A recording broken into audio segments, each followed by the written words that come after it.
Can and will the 49ers defense turn it around this week against Jacksonville?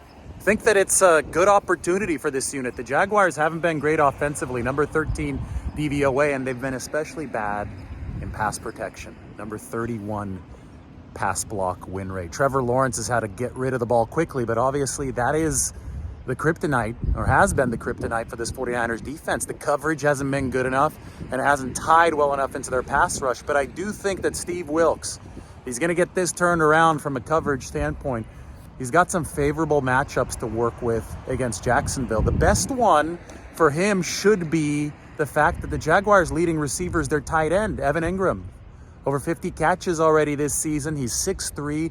And remember that the initial plan for the usage of 49ers nickelback Isaiah Oliver was to pair him against bigger targets in the slot. And Evan Engram, most of his snaps this year have been in the slot or out wide, not as an inline tight end. Over 400 snaps as a receiver for Engram, only 129 snaps as an inline tight end. Sounds to me like an ideal Isaiah Oliver matchup. Oliver's a bigger nickelback.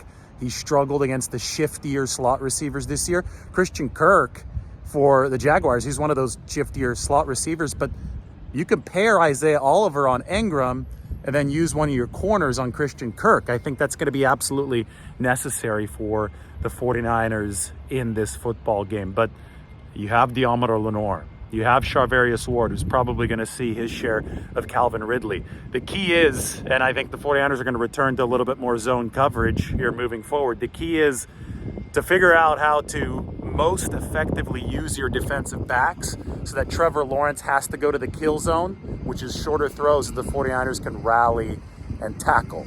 If that happens, well, then you punish Trevor Lawrence for his quick release game.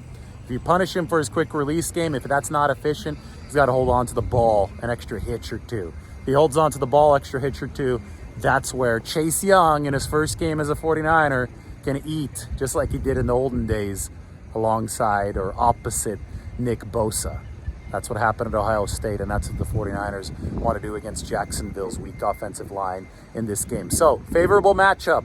Evan Engram, Isaiah Oliver. I think the 49ers want to see Oliver working against bigger, but obviously slightly slower, not as less quick targets, and they have that chance against Jacksonville this week.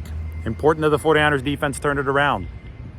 Right now, I can give you a little bit of a look at Alamo Square, the famous Paint It Ladies. And no, that is not the Full House behind me. It's one of the Full House opening scenes.